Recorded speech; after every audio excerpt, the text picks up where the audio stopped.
નમસ્કાર મિત્રો, કેમ છો? મજામાં? તો થંબનેલ તમે જોયું હશે. આજે આપણે આ વિડીયોની અંદર ઉદાહરણ કરવા જઈ રહ્યા છીએ. અગાઉના વિડીયોની અંદર આપણે 1.7 સુધીના ઉદાહરણ કમ્પ્લીટ કર્યા છે. તો જે વિદ્યાર્થી મિત્રોને અગાઉના ઉદાહરણ રિફર કરવા હોય તો ચેનલની અંદર તમને મળી રહેશે. તો જો વિદ્યાર્થી મિત્રો ઉદાહરણ નંબર 1.8ની વાત કરીએ તો એની અંદર જો વાત કરીએ એક્ઝામ પોઈન્ટ ઓફ વ્યૂ તો ખૂબ જ ઇમ્પોર્ટન્ટ ઉદાહરણ તમે કહી શકો.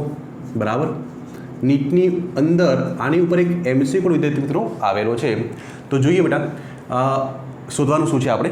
તો જો માહિતી તમને શું આપી છે એકવાર તમે રકમ વાંચી લેજો. તમને બેટા વિદ્યુત ક્ષેત્ર આપ્યું છે. કેટલું આપ્યું છે? 2 × 10⁴ ન્યૂટન પર કુલમ્બ આપેલું છે. હવે એ વિદ્યુત ક્ષેત્રની અંદર વારાફરતી શરૂઆતમાં એક પ્રોટોન અને બીજા એક ઇલેક્ટ્રોનને મુક્ત પતન કરવામાં આવે છે. તો અહીંયા આપણે સમજીએ. ધારો કે મારી પાસે અહીંયા એક વિદ્યુત ક્ષેત્ર છે. બરાબર, શરૂઆતમાં ધારી લો કે અહીંયા પ્લસ છે. બરાબર, શરૂઆતમાં કેટલું છે? પ્લસ. અને અહીંયા આપણે આ પ્લેટને માઇનસ રાખીએ. જે મુક્ત પતન આપણે કરાવવાનું છે એ બેટા કેટલું કરાવવાનું છે? 1.5 સેન્ટીમીટર. તો ડી તમને આપ્યું છે બેટા 1.5 સેન્ટીમીટર. કેટલું આપ્યું છે? 1.5 સેન્ટીમીટર. હવે અહીંયા આપણે ગુરુત્વાકર્ષણ બળની અસર અવગણવાની છે. ગુરુત્વાકર્ષણ બળ લેવાનું છે નહીં, ફક્ત વિદ્યુત ક્ષેત્રની આપણે અસર જોવાની છે. તમને ખ્યાલ હશે બેટા કે વિદ્યુત ક્ષેત્ર ક્યાંથી ક્યાં હોય? તો કે પ્લસથી માઇનસ. બરાબર ને, વિદ્યુત ક્ષેત્ર રેખા હંમેશા ક્યાંથી ક્યાં આવે? પ્લસથી માઇનસ. તો બેટા જો આ વિદ્યુત ક્ષેત્ર રેખાઓ તમને ધ્યાનમાં હશે કે વિદ્યુત ક્ષેત્ર રેખાઓ પ્લસથી ક્યાં જાય? માઇનસમાં. પ્લસથી ક્યાં જાય? માઇનસમાં. તો આ વિદ્યુત ક્ષેત્ર રેખાઓ છે. બરાબર. અચ્છા, હવે કામ કરીએ. ચલો આની અંદર આપણે પ્રોટોનને મુક્ત પતન કરાવીએ. પ્રોટોનને મુક્ત પતન કરાવીએ. હવે તમે કન્સેપ્ટ સમજો કે જ્યારે પ્રોટોન હોય ને પ્રોટોન, તો પ્રોટોનને અહીંયા વિદ્યુત ક્ષેત્રની અંદર મૂકવાથી આ પોઝિટિવ છે. પ્રોટોન પાસે કયો ચાર્જ હોય? પોઝિટિવ. પોઝિટિવ પોઝિટિવ બંને વચ્ચે શું થાય? અપાકર્ષણ થાય. અને આ પ્લેટ નેગેટિવ છે બેટા. બંને પ્લેટો વચ્ચે કેટલું અંતર છે? 1.5 સેન્ટીમીટર અંતર છે. તો જ્યારે પણ પ્રોટોનને મુક્ત પતન કરાવો તો વિદ્યુત ક્ષેત્રની દિશા હંમેશા જો ઉપર પોઝિટિવ હોવી જોઈએ, નીચે નેગેટિવ હોવી જોઈએ, તો જ પ્રોટોન નીચે આવે. કારણ ગુરુત્વાકર્ષણ બળની અસર આપણે અહીંયા અવગણીએ છીએ. જો ગુરુત્વાકર્ષણ બળ ના હોય તો પ્રોટોન નીચે ના આવે. આ દાખલાની અંદર પ્રોટોન નીચે આવે છે. કેટલું અંતર કાપે છે? 1.5 સેન્ટીમીટર. તો એ કોની અસર હેઠળ નીચે આવશે બેટા? વિદ્યુત ક્ષેત્રની અસર હેઠળ. બરાબર. તો વિદ્યુત ક્ષેત્રની દિશા હંમેશા ક્યાંથી ક્યાં રાખવાની? જો અહીંયા પ્રોટોન માટે ઉપર પોઝિટિવ રાખવા પડે, નીચે નેગેટિવ. ત્યારે જ પ્રોટોન શું થશે? તો પોઝિટિવ પોઝિટિવ અપાકર્ષણ, પોઝિટિવ નેગેટિવ આકર્ષણ. પ્રોટોન ક્યાં આવશે? નીચે આવશે. કેટલું આવશે? 1.5 સેન્ટીમીટર. અને આ જ્યારે નીચે આવશે તો એને કંઈક સમય લાગશે. તો એ આપણે પ્રોટોન માટે સમય શોધવાનો છે. આ તમારો પહેલો કેસ બેટા છે. ક્લિયર? અચ્છા, હવે સેકન્ડ કેસની અંદર બેટા એ લોકો પૂછ્યું છે કે તમારે વિદ્યુત ક્ષેત્રની દિશા ઉલટાઈ દેવાની છે, ઓપોઝિટ કરી દેવાની છે. એનો મતલબ જે શરૂઆતમાં પ્લસ હતું ત્યાં તમારે માઇનસ કરવાનું છે, અને જ્યાં માઇનસ હતું ત્યાં બેટા તમારે પ્લસ કરવાનું છે. બરાબર, તમારે શું કરવાનું? વિદ્યુત ક્ષેત્ર દિશા ઉલટાઈ દેવાની છે. બરાબર ને. જો હવે વિદ્યુત ક્ષેત્ર દિશા ક્યાંથી ક્યાં આવશે? તો કે પોઝિટિવથી નેગેટિવ. તો હવે ક્ષેત્ર રેખાઓ બેટા આ પ્રમાણે આવશે, પોઝિટિવથી નેગેટિવ. આ પ્રમાણે તમે અહીંયા બતાવી શકો છો. જો આ પોઝિટિવથી નેગેટિવ, આ તમારી શું છે? વિદ્યુત ક્ષેત્ર રેખાઓ છે. ક્લિયર? હવે કામ કરીએ આપણે. અહીંયા ઇલેક્ટ્રોનને મુક્ત પતન કરાવીએ તો તમે ધ્યાનથી જુઓ. આ ઇલેક્ટ્રોન પાસે કયો ચાર્જ છે? નેગેટિવ. આ નેગેટિવ. બંને વચ્ચે શું થશે? અપાકર્ષણ. તો ઇલેક્ટ્રોન ક્યાં આવશે? નીચે. એટ ધ સેમ ટાઈમ અહીંયા પોઝિટિવ છે, ઇલેક્ટ્રોન નેગેટિવ, આકર્ષણ થશે તો પણ ઇલેક્ટ્રોન ક્યાં આવશે બેટા? નીચે આવશે. બરાબર. તો અહીંયા પ્રોટોન અથવા ઇલેક્ટ્રોન નીચે કેમ આવી રહ્યા છે? વિદ્યુત ક્ષેત્રના કારણે. વિદ્યુત ક્ષેત્રના કારણે. ગ્રેવિટી ગુરુત્વાકર્ષણ આપણે અહીંયા દાખલ કરતા નથી. એક્ઝામ્પલમાં લખ્યું છે કે ગુરુત્વાકર્ષણ બળની અસર આપણે અવગણવાની છે. ક્લિયર? કન્સેપ્ટ ક્લિયર થાય છે? પહેલાં પ્રોટોનને 1.5 સેન્ટીમીટર અંતર કાપવાનું છે, અને અહીંયા ઇલેક્ટ્રોનને પણ કેટલું અંતર કાપવાનું છે? 1.5 સેન્ટીમીટર અંતર જ કાપવાનું છે. બંને કિસ્સામાં આપણે કરવાનું શું છે? સમય શોધવાનું છે. તો આપણે અહીંયા ઇલેક્ટ્રોન માટે બેટા સમય શોધવાનો છે. પહેલા કેસમાં પ્રોટોન માટે સમય, બીજા કિસ્સામાં ઇલેક્ટ્રોન માટે સમય શોધવાનો છે. ક્લિયર? ચલો શોધી કાઢીએ. ન્યુમેરિકલ એકદમ સિમ્પલ છે તો લખી શકાય. આપણે પહેલાં લખીએ પ્રોટોન માટે. પ્રોટોન માટે હવે મુક્ત પતન જ્યારે કરે કરતા પદાર્થ માટે અહીંયા આપણે કણ વિચારી શકીએ. ઇક્વેશન બોલો બેટા. મુક્ત પતન અને અહીંયા તમને ખબર છે કે ગુરુત્વાકર્ષણ બળ છે નહીં, વિદ્યુત ક્ષેત્રની અસર હેઠળ નીચે આવે છે, તો ઇક્વેશન તમે કઈ યુઝ કરશો? તો તમારી પાસે ઇક્વેશન છે D ઇક્વલ્સ ટુ, યાદ કરો, ut પ્લસ 1/2 at². લખી શકાય x equals to ut plus 1/2 at². બેટા x ની જગ્યાએ મેં d લખ્યું છે, ut પ્લસ 1/2 at². મુક્ત પતન હોવાને કારણે u કેટલા થશે? શરૂઆતનો વેગ 0, તો માટે d નું સૂત્ર બેટા શું આવશે? 1/2 at². કેટલું આવશે? 1/2 at². બરાબર. હવે આપણે સમય શોધવો છે, તો સમયને સૂત્રાંક કરતા બનાવો, તો માટે t² ઇક્વલ્સ ટુ 2d/a. શું આવશે? 2d અને નીચે શું આવશે? a. તો માટે બંને બાજુ વર્ગમૂળ લઈ લઈએ, તો t કેટલા બેટા આવશે? 2d/a. સમીકરણ નંબર 1 આપી દે. ચલો, d શું છે? એને જે કાપવાનું અંતર છે એ બેટા d છે. એ શું છે? પ્રવેગ. એ શું છે? પ્રવેગ. હવે તમને ખ્યાલ છે કે વિદ્યુત ક્ષેત્રમાં લખીએ આપણે, વિદ્યુત ક્ષેત્રમાં વિદ્યુત ભાર પર લાગતું બળ. બોલો ચલો. જ્યારે પણ કોઈ વિદ્યુત ક્ષેત્રમાં કોઈ વિદ્યુત ભાર મૂકવામાં આવે તો એ વિદ્યુત ક્ષેત્ર જે તે વિદ્યુત ભાર પર કેટલું બળ લગાવે, તો તમને ખ્યાલ હશે એનું ઇક્વેશન આવશે F બરાબર QE. F બરાબર QE. આ F શું છે? એ વિદ્યુત ભાર પર લાગતું બળ. Q શું છે? વિદ્યુત ભાર. E શું છે? વિદ્યુત ક્ષેત્ર. તો તમને ઇક્વેશન મેં તમને લખાયા છે, તો આ ઇક્વેશન મને યાદ હશે, F ઇક્વલ્સ ટુ QE. આટલું બળ પ્રોટોન ઉપર આ વિદ્યુત ક્ષેત્ર લગાવશે. બરાબર. ચલો, એફનું ઇક્વેશન બોલો. ન્યૂટનનો ગતિનો બીજો નિયમ. એફ બરાબર બેટા શું આવે? ma આવે. તો અહીંયા ma બરાબર QE આવશે, F બરાબર ma. આપણે પ્રવેગ જોઈએ છે, તો પ્રવેગનું ઇક્વેશન શું આવશે? QE/m. પ્રવેગ શું મળશે? QE/m. સમીકરણ 1માં મૂકતા, સમીકરણ 1માં મૂકતા. બરાબર. તો ચલો, અહીંયા સમયનું ઇક્વેશન મળશે t બરાબર √2d અપોન આ એની જગ્યાએ બેટા શું મૂકવાનું છે? QE/m. તો આપણા દાખલા માટે આ એક શોર્ટકટ થઈ ગઈ, જે તમારે યાદ રાખવાની, કે સમય શોધવાનું ઇક્વેશન શું આવશે? 2dm/QE. બરાબર. d અંતર છે, m દળ આવશે, q વિદ્યુત ભાર, e બેટા શું છે? વિદ્યુત ક્ષેત્ર. ક્લિયર? તો એક શોર્ટકટ તમે ધ્યાનમાં રાખજો. અને આની ઉપર MCQ નીટમાં પૂછાયો હતો, હું તમને છેલ્લે સમજાવું છું, પણ આ ઇક્વેશન ખબર પડી. ફરીથી જુઓ, મુક્ત પતન માટે શું આવશે? ut plus 1/2 at². બરાબર. મુક્ત પતન લખીને આપ્યું છે, તો u કેટલા બેટા? 0 આવશે. d કેટલા આવશે? 1/2 at². તો t² કેટલા આવશે બેટા? 2d/a. હવે વર્ગમૂળ લઈ લો, 2d/a. પ્રવેગ શોધવો પડશે. પ્રવેગ શોધવો પડશે. તો તમને ખ્યાલ છે કે ભાઈ F બરાબર QE આવે, તો એફની જગ્યાએ ma લખી શકાય, તો પ્રવેગનું સૂત્ર મળશે, અને આ પ્રવેગની કિંમત તમે અહીંયા મૂકી દેશો તો સમયનું એક જનરલ, એક સામાન્ય સૂત્ર બનશે. હવે કામ કરીએ બેટા, આપણે શોધવાનું શું છે? તો સમય શોધવાનું છે પહેલાં પ્રોટોન માટે, પછી ઇલેક્ટ્રોન માટે. તો લખીએ ફર્સ્ટ પ્રોટોન માટે. ચલો, પ્રોટોન માટે આને હું નિકાળ દઉં છું. શરૂઆતનું બેઝિક આપણે ઇક્વેશન લઈ આવ્યા, આ રહ્યું. હવે જો પ્રોટોન માટે ઇક્વેશન શું આવશે બેટા? TE પ્રોટોન માટે P લખી દે. ચલો, TP equals to √2m/m dm/m. Proton માટે અહીંયા લખવાનું MP. વિદ્યુત ભાર પ્રોટોનનું અને વિદ્યુત ક્ષેત્ર તમને આપેલું છે. બરાબર. શું કર્યું? દળ પ્રોટોનનું, વિદ્યુત ભાર પ્રોટોનનું. ચલો, કિંમત મૂકી દઈએ આપણે, તો માટે TP બરાબર √2. ચલો, ડીની કિંમત બેટા કેટલી છે? કેટલું અંતર કાપવાનું? 1.5 સેન્ટીમીટરનો મીટરમાં કન્વર્ટ કરો જરા, 10⁻². પ્રોટોન દળ બેટા યાદ હોવું જોઈએ આપણને, કેટલું આવશે? 1.67 10⁻27. બરાબર બેટા. ડિવાઈડ કરો. પ્રોટોન વિદ્યુત કેટલો હોય? 1.6 10⁻19 બેટા.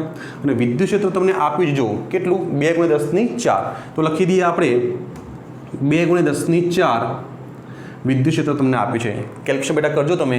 મેં અહીંયા આન્સર લખ્યું છે, તો પ્રોટોનનો આન્સર મળશે TP ઇક્વલ્સ ટુ 1.37 10⁻⁻7 સેકન્ડ. તો પ્રોટોનને આટલો સમય લાગશે, કેટલો? 1.37 10⁻⁻7 સેકન્ડ. આટલા સમયમાં પ્રોટોન કેટલું અંતર કાપશે? 1.5 સેન્ટીમીટર, અને અહીંયા આવી જશે. ક્લિયર થાય છે? ચલો હવે સેકન્ડ કેસ. હવે હું અહીંયા લખું છું, બરાબર? હવે અહીંયા લખું છું. સેકન્ડ બેટા કોના માટે કામ કરી રહ્યા છે આપણે? ઇલેક્ટ્રોન માટે. ઇલેક્ટ્રોન માટે. ચલો તો ઇલેક્ટ્રોન માટે ઇક્વેશન તો એના એ જ આવશે. તો લખીએ આપણે TE = બોલો બેટા શું આવે? તો 2 અંતર બંને માટે સમાન છે. અહીંયા ઇલેક્ટ્રોન માટે શું લખવું પડે? ME લખવું પડે. ડિવાઈડ કરો Q વિદ્યુત ભાર કોનો? ઇલેક્ટ્રોનનો. અને અહીંયા વિદ્યુત ક્ષેત્ર બંને માટે સમાન છે. તો કિંમત મૂકી દઈએ ચલો ફટાફટ. √2 અંતર કેટલું બેટા? 1.5 સેન્ટીમીટરને મીટરમાં કન્વર્ટ કરો 10⁻². ઇલેક્ટ્રોનનું દળ આપણે યાદ હોવું જોઈએ 9.11 10⁻31. ડિવાઈડ કરો ઇલેક્ટ્રોનનું વિદ્યુત ભાર. આપણે નેગેટિવ નહીં લખીએ, મૂલ્ય શોધવું છે અને સમય ક્યારે નેગેટિવ ના હોય બેટા, બરાબર? તો આપણે ફક્ત મૂલ્ય લખીશું. તો કેટલું લખવાનું? 1.6 × 10⁻⁻19. વિદ્યુત ક્ષેત્ર તો કોમન છે બંને માટે. 2 × 10⁻4. ક્લિયર છે? સોલ્વ કરજો બેટા. તો અહીંયા ઇક્વેશન અહીંયા આન્સર આવશે TE = 2.9 × 10⁻⁻9 સેકન્ડ. તો ચલો બંને સમય મળી ગયા. પ્રોટોનને કેટલો સમય લાગશે? 1.37 10⁻7 સેકન્ડ. અને ઇલેક્ટ્રોનને કેટલો સમય લાગશે? 2.9 10⁻9 સેકન્ડ. બરાબર? કમ્પેરિઝન કરો જરા, કયો સમય વધારે છે? તો દેખાઈ શકે છે કે અહીંયા પ્રોટોનનો સમય વધારે છે. તો ક્યાંક લખીએ આપણે. ચલો અહીંયા લખું છું કે અહીંયા દેખી શકાય છે કે પ્રોટોનને વધારે સમય લાગે છે કોના કરતાં? ઇલેક્ટ્રોન કરતાં, હે ને? અહીંયા 10⁻7 સેકન્ડ છે અને અહીંયા બેટા કેટલી છે? 10⁻9. 10⁻7 વધારે કહેવાય, બરાબર? તો પ્રોટોનને વધારે સમય લાગે છે ઇલેક્ટ્રોન કરતાં, બરાબર? અચ્છા, તો આ તમારું જે પણ કન્ક્લુઝન છે અહીંથી નીકળી જશે. હવે જો બેટા, જે તમારા નીટમાં આના ઉપરથી MCQ પૂછાયું છે નીટમાં, તો નીટમાં એવું પૂછાયું છે કે એક પ્રોટોન છે, એક ઇલેક્ટ્રોન છે, તેમને સમાન અંતર સમાન વિદ્યુત ક્ષેત્રમાં કાપવાનું છે. તો કોને વધારે સમય લાગે? બસ આ જ દાખલો છે. તો તમારા પાસે શોર્ટકટ બેટા તૈયાર છે. જો આ રહી, તો તમે ધ્યાનથી જુઓ. આપણા દાખલાની માટે વિદ્યુત ક્ષેત્ર કેવું છે? અચળ. વિદ્યુત ક્ષેત્ર કેવું? અચળ. બંને માટે જો કાપવામાં આવતું અંતર બંને માટે અચળ. આ તો અચળ છે જ. જો અહીંયા વિદ્યુત ભાર બંને માટે સમાન બેટા. તો અલ્ટિમેટલી જે સમય હોય, સમય એ કોના ઉપર આધાર રાખે? દળ ઉપર. કોના ઉપર? દળ ઉપર. એનો મતલબ જેનું દળ વધારે બેટા એનો સમય વધારે. તો ધ્યાનથી તમે જુઓ, પ્રોટોનનું દળ વધારે હોય, પ્રોટોનનું દળ વધારે હોય ઇલેક્ટ્રોન કરતાં, એનો મતલબ કે એનો સમય પણ વધારે આવશે. તો ઇન શોર્ટ કે જ્યારે અંતર અને વિદ્યુત ક્ષેત્ર બંને અચળ હોય એ સમયે જે પણ સમય લાગશે પ્રોટોન અથવા તો ઇલેક્ટ્રોનને, એ બેટા કોના ઉપર રાખશે? એના દળ ઉપર આધાર રાખશે. એના દળ ઉપર. ક્લિયર? આવડશે? હવે આની અંદર એક સ્ટેપ હું એડ કરું. આ જ દાખલાની અંદર બેટા તમને એવું કહેવામાં આવે કે આલ્ફા પાર્ટિકલ, આલ્ફા કણ, એને પણ અહીંયા મુક્ત પતન દેવામાં આવે છે. આલ્ફા કણને પણ અહીંયા મુક્ત પતન કરાવવામાં આવે છે બેટા. તો હવે બોલો કોનો સમય વધારે હશે? અહીંયા પ્રોટોનનો, ઇલેક્ટ્રોન કે આલ્ફા કણનો? વિચારો જરા કે આલ્ફા કણ આ જ વિદ્યુત ક્ષેત્ર, એને પણ એટલું જ અંતર કાપવાનું છે બેટા. તો કોને વધારે સમય લાગશે? તો હમણાં હાલ જ તમે સમજાયું કે સમાન અંતર અને સમાન વિદ્યુત ક્ષેત્ર માટે સમય દળ ઉપર આધાર રાખે છે. તમને આલ્ફા કણનું દળ ખ્યાલ હશે બેટા કેટલું હોય છે? તો કે આલ્ફાનું દળ પ્રોટોન કરતાં બેટા 4 ગણું હોય. હે, પ્રોટોન કરતાં 4 ગણું દળ વધારે હોય છે. અને બેટા એનો વિદ્યુત ભાર તમે જુઓ, વિદ્યુત ભાર, તો બેટા એનો વિદ્યુત ભાર પણ કેવો હોય છે? વધારે હોય છે. કેટલો? તો કે ઇલેક્ટ્રોન કરતાં ડબલ. ઇલેક્ટ્રોન કરતાં ડબલ. ઇલેક્ટ્રોન કરતાં ડબલ. તો બેટા બે વસ્તુ અહીંયા ધ્યાનમાં રાખવાની કે એનું દળ પ્રોટોન કરતાં 4 ગણું, એનો જે વિદ્યુત ભાર છે એ પ્રોટોન કરતાં 2 ગણો હોય છે. હવે આ કિંમત અહીંયા બેટા મૂકી દો તો તમને મળી જશે કે T = જો T = √, બરાબર, 2 ડીની કિંમત બેટા કેટલી આવશે? તો એ તો બંને માટે સમાન છે. દળ કેટલું આવશે? 4 MP, બરાબર. એટલે અહીંયા 4M મૂકી દઈએ આપણે. ક્યુ અહીંયા 2 ટાઈમ્સ થઈ જશે, તો 2 ટાઈમ્સ વિદ્યુત ભાર, અને અહીંયા વિદ્યુત ક્ષેત્ર બંને માટે બેટા સમાન છે, બરાબર. અચ્છા, તો અહીંયા તમે સાદુરૂપ જરા આપી દો તો જો શું આવશે? અહીંયા 2 કેન્સલ થઈ જશે. અહીંયા કેટલું આવશે? 4MD upon QE. કેટલું આવશે? 4MD અપોન QE આવશે. તો જોઈ શકાય બેટા આના કરતાં જો આ મૂલ્ય વધારે મળશે, બરાબર. અહીંયા 2 છે, અહીંયા 4 છે, તો સમય અહીંયા વધારે મળશે. સમય અહીંયા વધારે મળશે. એનો મતલબ કે જો પ્રોટોન, ઇલેક્ટ્રોન અને આલ્ફામાં કમ્પેરિઝન તમે કરશો, સરખામણી બેટા કરશો, તો કોના માટે સમય વધારે લાગશે? તો ઓબ્વિયસલી આલ્ફાનું દળ વધારે હોવાથી સમય વધારે લાગશે. તો એ કિસ્સા માટે લખી શકાય કે સૌથી વધારે સમય આલ્ફાને લાગશે. એના પછી સમય કોનો વધારે આવશે? પ્રોટોનનો આવશે બેટા, અને છેલ્લે કોનો આવશે? ઇલેક્ટ્રોનનો આવશે, બરાબર. સૌથી વધારે સમય કોનો લાગશે? આલ્ફાને. એના પછી સમય કોને વધારે લાગશે? પ્રોટોનને, અને છેલ્લો ઇલેક્ટ્રોન. આનો સમય સૌથી ઓછો હશે, આનો સમય સૌથી વધારે હશે. કન્સેપ્ટ ક્લિયર થાય છે? જેનું દળ વધારે બેટા એના માટે સમય વધારે. ક્લિયર? તો ઇમ્પોર્ટન્ટ કન્સેપ્ટ છે, તમારા એક્ઝામ પોઈન્ટ ઓફ વ્યૂ પણ અગત્યનું છે, તો એકદમ તમે બેટા નોટ ડાઉન કરી લો. ક્લિયર? અચ્છા,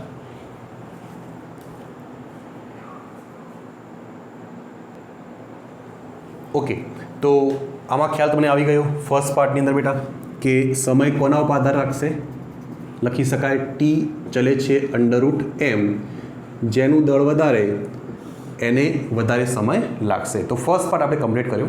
બેટા સેકન્ડ પાર્ટની અંદર તમને પ્રોટોનનો પ્રવેગ પૂછ્યો છે. પ્રોટોનનો પ્રવેગ પૂછવામાં આવ્યો છે. તો સેકન્ડ પાર્ટની અંદર લખીએ આપણે કે પ્રવેગ કેવી રીતે શોધી શકાય. તો ફરીથી એ જ કન્સેપ્ટ બેટા કે જ્યારે પણ કોઈ વિદ્યુત ક્ષેત્રની અંદર, જ્યારે કોઈ સમાન વિદ્યુત ક્ષેત્રની અંદર કોઈ વિદ્યુતભારને મૂકવામાં આવે તો એ વિદ્યુતભાર ઉપર એ વિદ્યુત ક્ષેત્ર કેટલું બળ લગાવે બેટા? F = QE. કેટલું બળ લગાવે? F = QE. ચલો Fની જગ્યાએ શું લખાય? તો કે MA = QE. તો પ્રવેગ શોધવાનું ઇક્વેશન શું આવે? QE/m. શું આવશે? QE/m. હવે કામ કરીએ, પ્રોટોનનો પ્રવેગ શોધવાનો છે, તો લખી શકાય કે A પ્રોટોન = QEM દળ. કોનું? પ્રોટોનનું બેટા. ચલો કિંમત મૂકી દો. તો વિદ્યુતભાર કેટલો આવશે? 1.6 × 10⁻−19. વિદ્યુત ક્ષેત્ર તમને આપ્યું છે કેટલું? 2 × 10⁴ ડિવાઈડ કરો. ચલો પ્રોટોન દળ બેટા કેટલું હોય? તો હમણાં આપણે લખ્યું હતું 1.67 10⁻−27 kg. સોલ્વ કરજો બેટા તો આનો આન્સર આવશે. પ્રોટોનનો પ્રવેગ અહીંયા લખ્યું છે આન્સર મેં 1.9 × 10⁻12 મીટર/સેકન્ડ². બરાબર. તો પ્રોટોનનો પ્રવેગ તમને આટલો મળશે. હવે જો આપણા દાખલાની અંદર ગુરુત્વાકર્ષણ બળની અસર અવગણી છે. એનું કારણ શું છે? એનું કારણ બેટા એટલું જ છે કે આ વિદ્યુત ક્ષેત્રના કારણે કેટલો પ્રવેગ મળે? જો 10⁻12. ગુરુત્વાકર્ષણની વાત કરો તો ગુરુત્વાકર્ષણ માટે અસર કેટલી આવે? 9.8 મીટર/સેકન્ડ². અથવા એનો પ્રવેગ કેટલો હોય? 10 મીટર/સેકન્ડ². તો આ 10 છે અને આ કેટલા બેટા? 10⁻12. તો જોઈ શકાય છે કે વિદ્યુત ક્ષેત્રના કારણે તમને જે ગ્રેવિટી મળશે, જે પ્રવેગ મળશે, એ સિમ્પલ જે ગુરુત્વાકર્ષણ બળ હોય બેટા એના કરતાં ખૂબ જ વધારે મળે છે. ફરીથી રિપીટ કરું, વિદ્યુત ક્ષેત્રના કારણે તમને જે પ્રવેગ મળે છે એ પ્રવેગનું મૂલ્ય ગુરુત્વાકર્ષણ બળની સાપેક્ષમાં ખૂબ જ વધારે હોવાથી આ ખૂબ જ વધારે છે. આપણે ગુરુત્વાકર્ષણ બળને અહીંયા અવગણ્યું છે. ક્લિયર? હવે ઇલેક્ટ્રોન માટે વિચાર કરો તો ઇલેક્ટ્રોનનું દળ જુઓ 10⁻31 આવશે. એનો મતલબ કે દળ તો આના કરતાં ઓછું છે, હે ને? ઇલેક્ટ્રોનનું દળ તો પ્રોટોન કરતાં ઓછું છે. તો આનો પ્રવેગ, ઇલેક્ટ્રોનનો પ્રવેગ આના કરતાં પણ વધારે આવશે. બરાબર. તો બંને કિસ્સામાં પ્રોટોનની વાત કરો કે ઇલેક્ટ્રોનની વાત કરો, પ્રવેગ ખૂબ જ વધારે આવે છે. 10^12 આવે છે સામાન્ય ગુરુત્વાકર્ષણ બળની સરખામણીમાં. એટલા માટે આ દાખલાની અંદર આપણે ગુરુત્વાકર્ષણ બળની અસર અવગણી છે. ક્લિયર? તો ઇમ્પોર્ટન્ટ ન્યુમેરિકલ બેટા છે, એક્ઝામ પોઈન્ટ ઓફ વ્યૂ બોર્ડની અંદર ઘણી વખત પૂછાય છે, તો આપણે તૈયાર કરી દઈશું. તો બેટા આ વિડીયો અંદર આપણે એક જ ન્યુમેરિકલ રાખીશું. નેક્સ્ટ વિડીયો અંદર આપણે જે ઉદાહરણ બાકી છે એ આપણે કન્ટિન્યુ કરીશું. ઓકે બેટા, થેન્ક યુ.